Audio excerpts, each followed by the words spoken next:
Good sit. Good girl. Puppy stand. Good. Come. Yeah! Good girl. It is officially January. It is in fact January 10th. So it is time to touch base and get started on this month's reading vlog. If you're new to the channel, hi, my name is Kristen, and every month I make a reading vlog over the course of the month where I, rather than do wrap-ups at the end of the month, just fill in the books as I read them over the course of the month. So far, I haven't actually finished a book, but I did feel like it was time to at least check in and get this started and tell you what books that I have currently open at this moment in time in January. I finished my last book of December around like the 29th or 30th, and I actually had quite a few days of being unsure of what to pick up next. I felt like this weird amount of pressure to have like the perfect book to start 2025 with, but I hadn't actually put any thought into that ahead of time. So I suddenly was like facing down the barrel of like, pick a book, have it be the best book. And it was such a weird amount of pressure to put on yourself for just like reading. And I did have books open, but none of them were feeling right at the time. So it did feel a little bit slow to start in January. However, a book became available, or at least I looked into one of my additional libraries to see if I could get access to a particular book that I was hearing a lot about in a lot of people's favorites of the year. And it seemed very like perfect that that random library that I hardly ever use because I only get 2 books from it actually had a copy and my main library didn't. So that book is Asunder, which is the main book that I have been reading as an ebook by Kirsten Hall, and I'm really enjoying it. I just haven't had as much ebook time. So I'm about 20, maybe 30% of the way into that. I forgot to double check, and my Goodreads is not updated on that. I've also been reading The Beautiful Ones by Silvia Moreno Garcia. This is one of my priority reads for 2025, which is a video that is already out. You can check out the 25 books that I'd like to prioritize in 2025. So this is the one that I started to pick up as an audiobook. I am really enjoying it. I'm actually about 75% of the way into that one. And so far so good. It is on my priority list. It is one of the books that you've convinced me to read, or books that in general I wouldn't have otherwise picked up, but that I keep hearing things about that has finally convinced me to read it. I do have another audiobook on the go as well, but this year I'm going to additionally be doing some project style vlogs, and I'm going to keep them separate, I think. I will, depending on like the timing of when the project vlog is expected to come out versus the timing of the monthly vlog, I will most likely try to only talk about it in the project vlog. I might also additionally mention it just briefly in the monthly vlog, but we'll see. And I'll have to play that one by ear, but so far I'm going to keep this one that I'm also reading on audiobook as a project book. I'm going to keep that secret for now. I do have a couple other books that I have had open at the end of 2024 leading into this year that I'm not actively currently reading, but I do technically have open, and theoretically I'm going to continue reading at some point. That includes Blood Mercy by Bella Roth. I believe I'm about 10% into this one, and honestly it just hasn't caught my interest yet. I am about 50% of the way into The Sword of Kaigen, which was one of my priority reads for 2024, and it just kind of stalled out for me kind of in the middle of the action sequence actually, so it is one that I would really like to pick up again. I just have to be in the right mood for it, I think. And then the final one that I have open is The Fall Is All There Is by C.M. Kaplan, which I'm reading with Kindle Unlimited. And this one, the writing is just like a bit different and very distinctive, but in a way that I feel like you have to be in the perfect mood for. So that's where I stand at this point in January. Let me know, is there like, did you feel like a certain amount of pressure to pick up the right book at the start of 2025, or do you just like keep on reading whatever it is that you happen to have been reading at the end of the year? I do feel like this is the first year where I actually felt like a little bit of that pressure to pick up the right thing while also simultaneously having not put any forethought into that. It was a really weird, I feel like I was like trying so hard to what I wanted to finish before the end of 2024 that then suddenly when that was done, I had no idea where to go next. So it has been a weird but also good start to January.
finished The Beautiful Ones. This was a priority read. It was one of the books that you've convinced me to read, and I have kind of mixed feelings about it. I think that I overall enjoyed it, but I'm not quite sure how I feel about the ending because it had a different vibe than I was expecting. And I'm not going to say whether that was like positive or negative or different or similar to the vibe of the rest of the book, because I don't want to give it away, and I'm going to talk about what the vibe of most of the book was.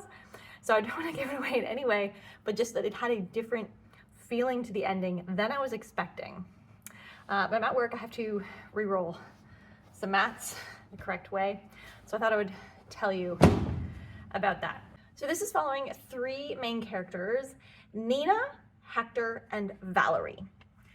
Nina is our young, naive, doe, country gentry who is in this fancy city of Loisy or something like that for the great season so that she can meet someone. And in this world, telekinesis is a thing. It's just like generally accepted, but it's not like looked well upon, sort of, or it's not for nice young noble women to be experimenting and playing around with. And she is staying with her cousin, who is the husband of Valerie. So Valerie is her cousin-in-law, sort of.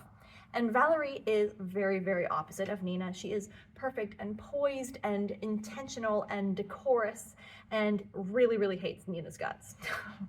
just for her rough edges. And Nina can't stand Valerie because Valerie corrects everything that she does. And Valerie doesn't understand why Nina doesn't just like do the things that she says, why she has like bad manners despite her wealth and access and all of these things. They're very, very different. And then Hector is on the scene. He is actually a performer, also has telekinetic powers. Hector begins to court Nina. However, he is not doing this for the sake of Nina. He is doing it because when they were young, Hector and Nina fell in love one summer and secretly got engaged, but he went off to perform and to travel in order to make money and like to support himself and his future bride. And Valerie, because of her family's circumstances, is pushed into a marriage with Gaetan, whose name I forgot a moment ago. Gaetan, the cousin of Nina. And this is 10 years later after that.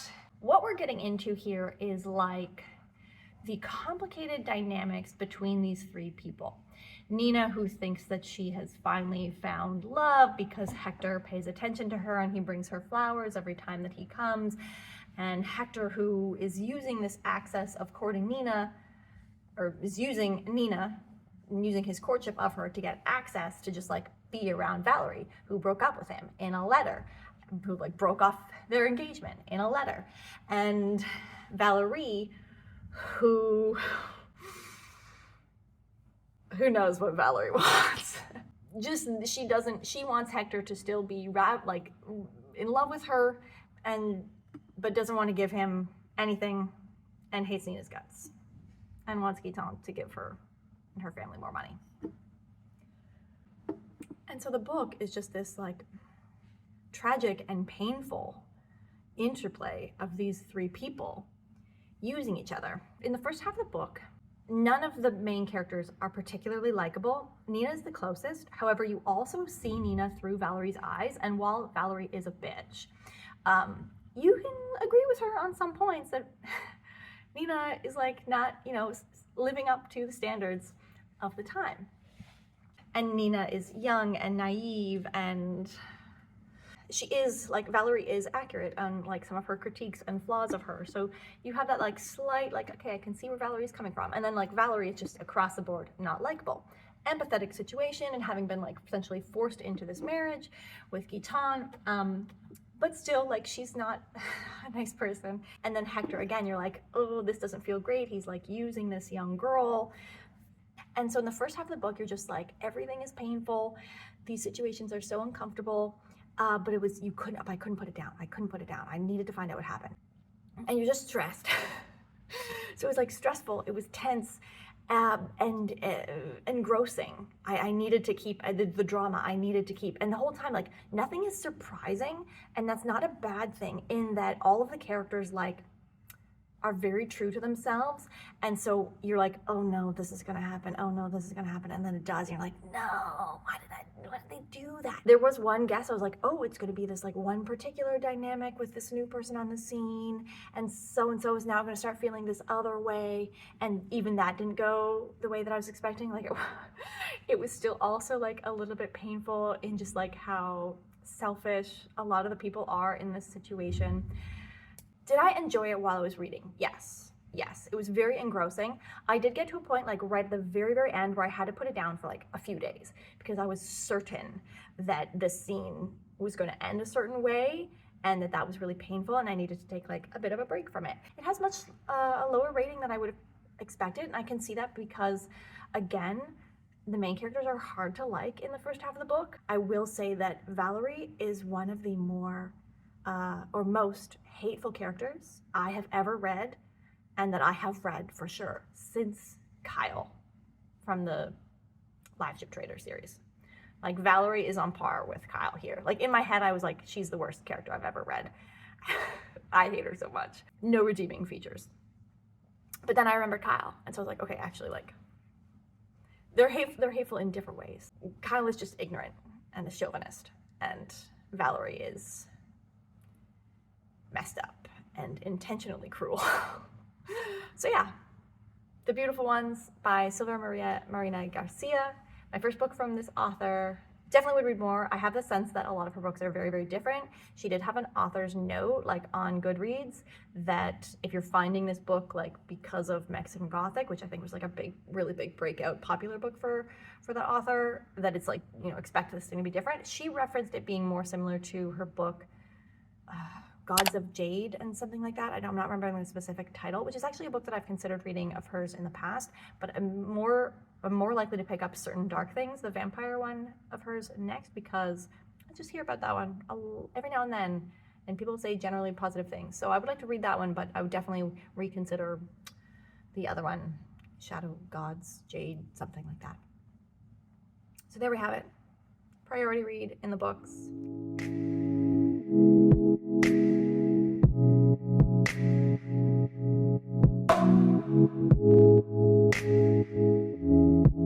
It's January 22nd. I finished another book last night. I've got a ton of laundry to fold and breakfast to eat, so I thought I would update you about Asunder by Kirsten Hall, which is the book that I finished last night. And this was one of my 25 books to read in 2025. Specifically, it was another of the "you've convinced me to read this" books from that category. So starting 2025 off really well with intentional reading. Not only just that's the books that I want to pick up in the moment, but also because I feel like if I knock off more than is like my monthly goal here now in the beginning of the year, when I'm really, really excited about all of these books from having made that list, I'm giving my future self a little bit of a break in terms of, you know, having the time to make it through this list. I saw this book on so many people's end of the year videos in terms of favorites from 2024. It did come out, it was a 2024 new release. So in this book, we are following Karis Eska, who is a death speaker. And in her world, this means that she has signed up for some sort of like bargain, compact, with this Eldritch being who is kind of terrified. And this Eldritch being has given her the ability to see past the veneer. And she uses this to speak to people who have recently passed away in order to get answers about what happened, etc. But this is a temporary thing because eventually her Eldritch master is going to call in her side of the bargain, which is to serve him for eternity, I think, in this really, really kind of crazy and terrifying Eldritch, Lovecraftian horror monster kind of an existence. So that forever, but for now, ability to speak to the dead people. And at the beginning of the book, she's on a job that goes horribly awry and winds up binding a person who is dying to herself and kind of like to her shadow. And so from there, she and this person who is bound to her named Farain have to figure out how to become unbound from each other without either of them dying. And also fixing the problem, like the thing that was killing this guy in the first place. And he's going to pay her a ton of money so that she can do something that we don't really know about until the very end of the book. On top of this, because of that situation that she sort of like was in at the beginning of the book, she is also now kind of on the run from the people who control the country that she is in. I did really, really enjoy this book, but I am still kind of reeling from the ending, and I'm not sure if this book is getting a sequel. It didn't say anywhere on Goodreads that it was. It doesn't say like book 1 of something on the cover, but there's no way that this can be the ending of this book. So if it is the ending to the standalone, then I have some issues with the ending. But if it was the ending of a first book in a series, then I'm a little bit more hopeful and positive about how this ended. But endings aside, overall, I did really enjoy it. It was very, very different and unique, both in the world and the world building, but also in just like the structure and the plot beats of the story, in the sense that like this is a truly unique story. I haven't seen this or something like this before. There was no point at which I really could feel like I was picking up on where we were going from having read something similar before, or just from like having seen a variety of types of stories in the past. Like everything felt really, really new and fresh. The world building is one of those ones where you just have to like go along with it. And not in the way of like A Chorus of Dragons, where there's just like so much happening and everything's crazy and you've just got to like accept that it'll, make sense eventually. But more in the way of Heart and Mercy, where it's just like, in this city, walking down the street, then they call over this hound and they tell it the address and they hop onto the hound and it takes them to their destination. And you're like, okay, I can get on board with that. I will say it was pretty descriptive. Like there was never a point at which I could like not really describe what she was saying, but it would just like kind of come out of nowhere and you're like, oh, okay, giant spider, we're traveling across the dimensions in order to get to this new city. Perfect, sounds great, going along with that. And then on top of that, you would have this like sudden vibe shift where it was like all of that, where it's like almost technologically advanced, but using these like workings and magic. And she would get called down to visit her master, and then we just like jump into this Lovecraftian horror monster type scene that was very graphic and descriptive and gory. So it was a really, really interesting mix. I was on board with Karis from moment 1, but Karis is a character who really holds things back. She keeps things tight to the chest, and you really have to wait until about the 50% mark before you start getting more information and background info that then helps to explain why she is the way that she is. In the sense that she like doesn't trust anyone. You can tell that she's been, she doesn't want to have to rely on anyone. She doesn't want to bind herself, which is actually funny. I didn't even think about that when I was saying. She doesn't want to, I don't know how else to describe it. She doesn't want to have to rely on anyone. She really like takes care of herself, and you can tell that she like has been hurt before and doesn't trust and all of the things. And even the people that you can see she should trust, and she probably does like to some extent, who very clearly want to take care of her, want to bring her more into the fold and be responsible for her just like in life as like a level of closeness, and she holds them back. And she's in the internal dialogue, she's not like hinting, she's not foreshadowing at anything, which I actually found really, really refreshing. So then when she does break through with the people who are on this journey with her, which I haven't mentioned, we sort of like collect characters as we go, and not in a way like putting the gang together kind of a way, more it's like, hey, this random thing happens and there's this whole other side tangent, and now somebody new is joining the chase and the strategy to figure out how to separate Karis and Farain's souls from each other. But when she does finally open up and share some reveals, it was really worth it. It was really, really worth it. So if you are a character reader, I would give it and you're If you're a character reader and you're not into the character elements of this, wait until the 50% mark. If you're not into the world elements of this, you'll probably know sooner than that.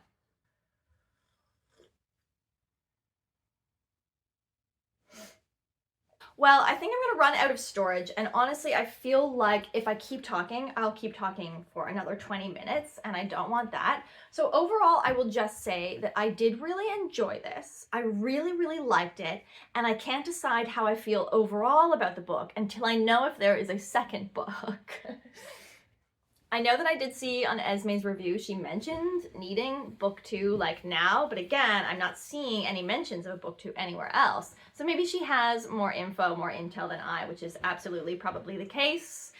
I'm hoping that is the case, and overall I really, really loved it. I gave this a 4.75, and so on Goodreads, I put a 5-star. I'm gonna try to share my ratings with you a little bit more this year.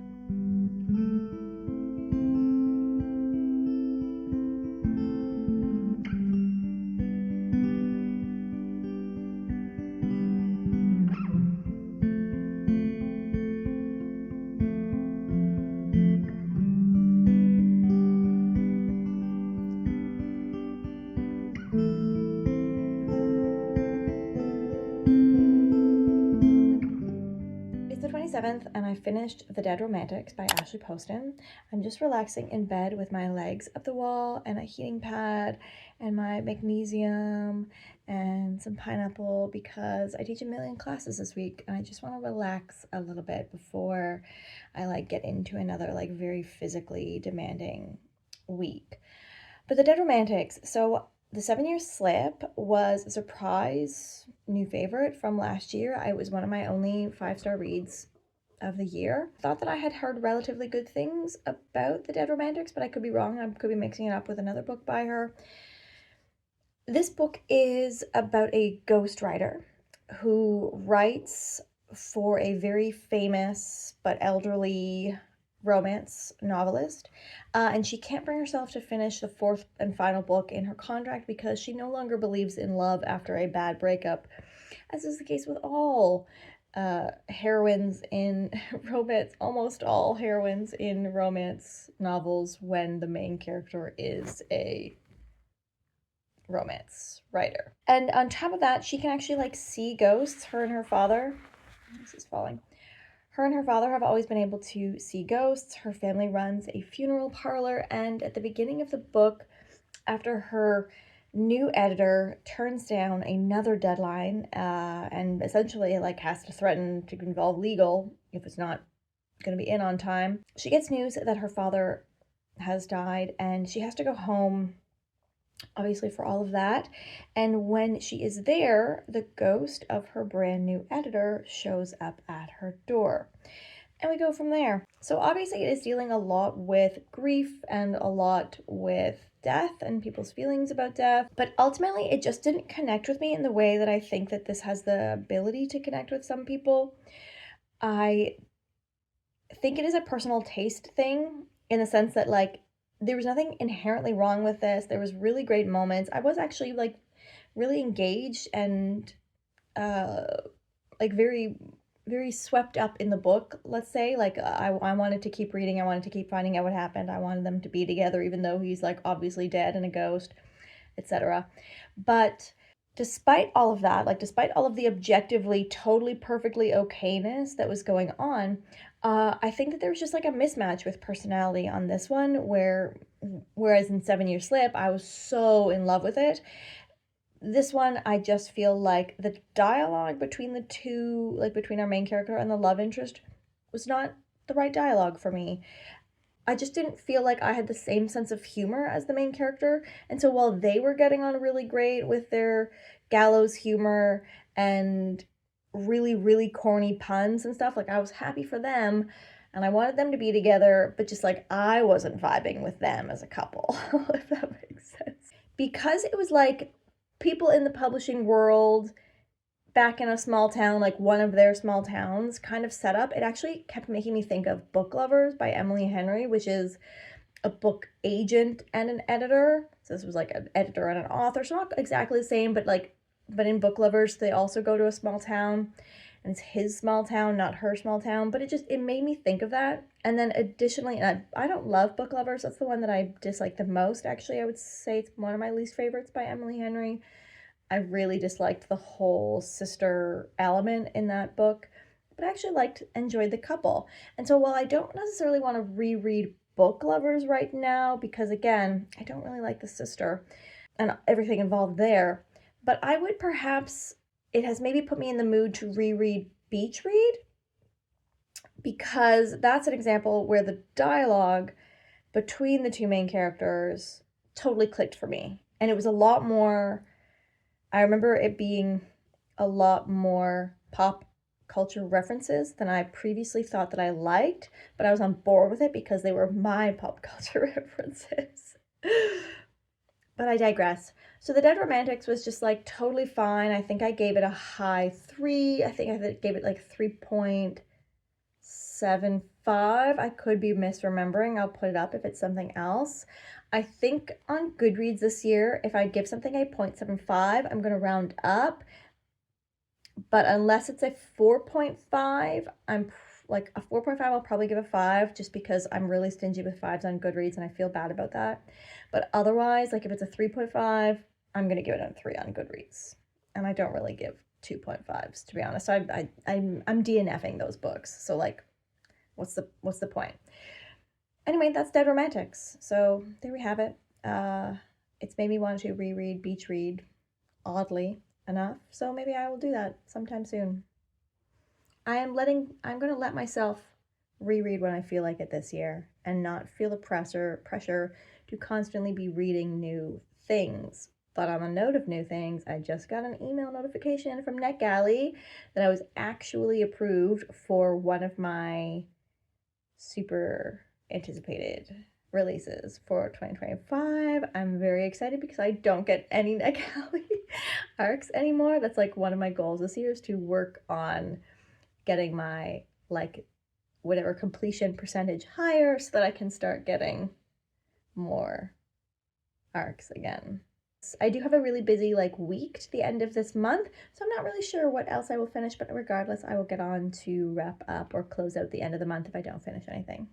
It's January 31st, so I thought I would get on to wrap things up for you. I didn't finish anything new since I last checked in. However, I realized that I forgot to fill you in about Little Thieves, which was one of my priority rereads for this year. It's one of my 25 books to read in 2025. So I did actually finish another book.